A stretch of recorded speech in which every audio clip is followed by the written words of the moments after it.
Pujari Lal Das is the court-appointed priest at the disputed Ram Janmabhoomi site.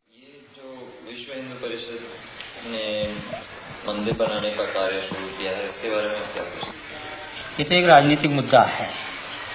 विश्व हिंदू परिषद ने जो कार्यक्रम चलाया है, मंदिर तो बनाने के लिए कोई रोक नहीं था। फिर हमारे यहाँ ऐसा कोई विधान नहीं है कि हम भगवान को अलग हटा करके किसी जगह रखे जाएं, क्योंकि भगवान जहाँ विराजमान हमारे होते हैं हम उसको मंदिर ही मानते हैं। हमारे हिंदू परंपरा ही है, चाहे वो किसी भी मकान में रख दिए जाएं तब भी हम उसको मंदिर ही कहते हैं, क्योंकि भगवान जहाँ विराजमान है वो मंदिर ही होता है।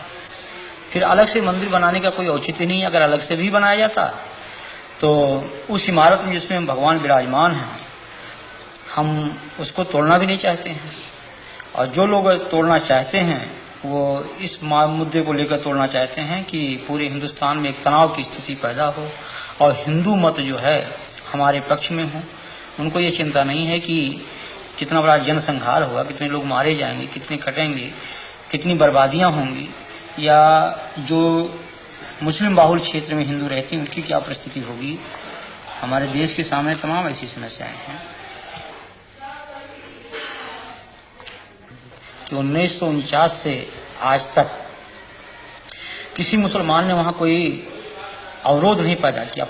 लेकिन जब इन्होंने यह नारा दिया कि बाबर के संतानों से खून का बदला लेना है, तब पूरा देश जो है वो दंगाग्रस्त हो गया और कम से कम हजारों लोग इसमें मारे गए, मौत के घाट उतार दिए गए।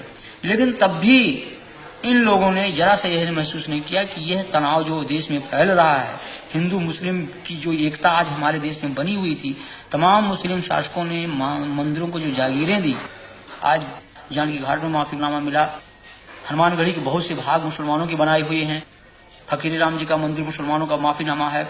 ये तमाम जो जागीरें मुसलमानी शासकों द्वारा मंदिरों में दी गई, और अमीर अली और बाबा रामचरण दास की जो समझौते थे कि हम हिंदू और मुसलमान दोनों एक मिलकर के रहेंगे, उसी जन्मभूमि के पार्ट में दो भाग किया गया कि एक तरफ मुसलमान नमाज पढ़ेंगे, एक तरफ हिंदू पूजा करेंगे।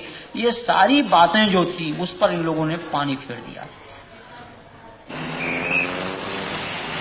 अंदर में इस तरह से दंगे फैलाए गए, ये मात्र एक सांप्रदायिकता का दंगा कुर्सी और पैसे के लिए फैलाए गए, न कि ये राम जन्मभूमि के। मैं तो ये कहना चाहता हूँ, मैं राम जन्मभूमि मंदिर का पुजारी हूँ, मैं बिल्कुल सत्य कह रहा हूँ आपसे कि आज तक विश्व हिंदू परिषद के लोगों ने वहां पर एक माला भी नहीं चढ़ाया, भगवान की पूजा अर्चना तक उन लोगों ने नहीं करवाया वहां पर। और कब बल्कि उन्होंने व्यवधान डाला। हमने हाई कोर्ट में रिट दायर किया और रिट दायर करके तब वहां की भोग व्यवस्था चालू करवाया। तो यहाँ की जनमानस ने कभी इसको स्वीकार नहीं किया, लेकिन इसमें कुछ किराए के साधु जिनको पैसा चाहिए, पैसे पर खरीदे गए, रामशिलाएं घुमाई गई। उसके उन रामशिलाओं को उन लोगों ने अपना कमरा, अपना मकान बनाना शुरू किया और काफी जन भावनाओं को उन्होंने दोहन करके और बड़ी बड़ी बिल्डिंगें तैयार कर ली। करोड़ों अरबों रुपए इन लोगों ने इकट्ठा किया, विभिन्न बैंकों में इन्होंने डाला और लाखों रुपया उन्होंने व्यक्तिगत अपने खाते में इन लोगों ने डाला। तो लोगों की हत्याएं हो जाएं, लोग नष्ट हो जाएं, इससे इनको कोई मतलब नहीं। इनको मतलब पैसा मिले, कुर्सी मिले।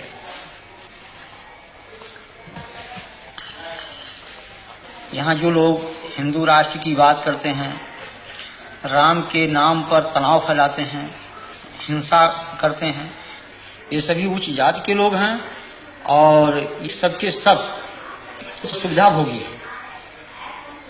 इनमें त्याग और तपस्या और जनमानस का हित लेस मात्र नहीं है। ये केवल धार्मिक भावनाओं को बाहर करके और स्वयं को सुख सुविधा में वो परिणित किए हुए हैं। ये जनहित की बात कर ही नहीं सकते। लेकिन आज बड़े बड़े मठ हैं, करोड़ों अरबों की संपत्ति उसमें है, और हम पैदल छोड़ करके एयरमेल से चलते हैं, फर्स्ट क्लास की टिकट पर चलते हैं, एयर कंडीशन के कमरे में रहते हैं। तो जहां पर हम एक तरफ भौतिकवाद, उस भौतिकवादी व्यवस्था से अलग होकर के त्याग और तपस्या और जनहित की बात सोचते थे, उस जगह हम उसको त्याग करके और हम भौतिकवादी व्यवस्था में परिणत हो चुके हैं। जो हम भौतिकवादी व्यवस्था में पूर्ण रूप से लिप्त हो चुके हैं, तो हम भौतिकवाद की ही बात सोचेंगे, हम उससे परे हट नहीं सकते हैं। तो ये आज के धर्माचार्यों को कि आप क्या कहेंगे? हम तो इनको भौतिकवादी व्यवस्था का एक पोषक मानता हूं मैं। ये जो पूंजीपति कहते हैं कि हिंदू धर्म की रक्षा, हिंदू धर्म की रक्षा, मैं कह रहा हूं कि यहीं पर देश के पूंजीपति जो आज धर्म के, आज अशोक सिंघल को इस बात को जो कह रहे हैं कि हम बहुत बड़े राम के भक्त हैं, क्या राम का यही आदर्श है कि 90% लोग भूखों मरे? ये हमारे देश की जो विषमता है आज, ये क्या इन धर्माचार्यों की फिर नहीं चाहिए? अगर आप बड़े पूंजीपति हैं, आपके पास पैसा है, आपके कहने में एक पूंजीपति समुदाय देश का है, तो उन पूंजीपतियों से पैसा लेकर के उन गरीबों में लगाइए आप, जैसे मदर टेरेसा कर रही है, या और जिन धर्माचार्यों ने किया है, पूर्व जो धर्माचार्यों हमारे ने किया है, उनका अनुकरण करें आप।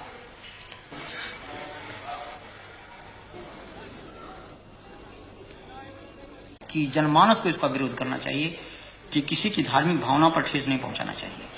हम किसी के दिल को तोड़े नहीं, हमारा धर्म ये अलाउ नहीं करता है, इस चीज को कभी अनुमति नहीं देता है।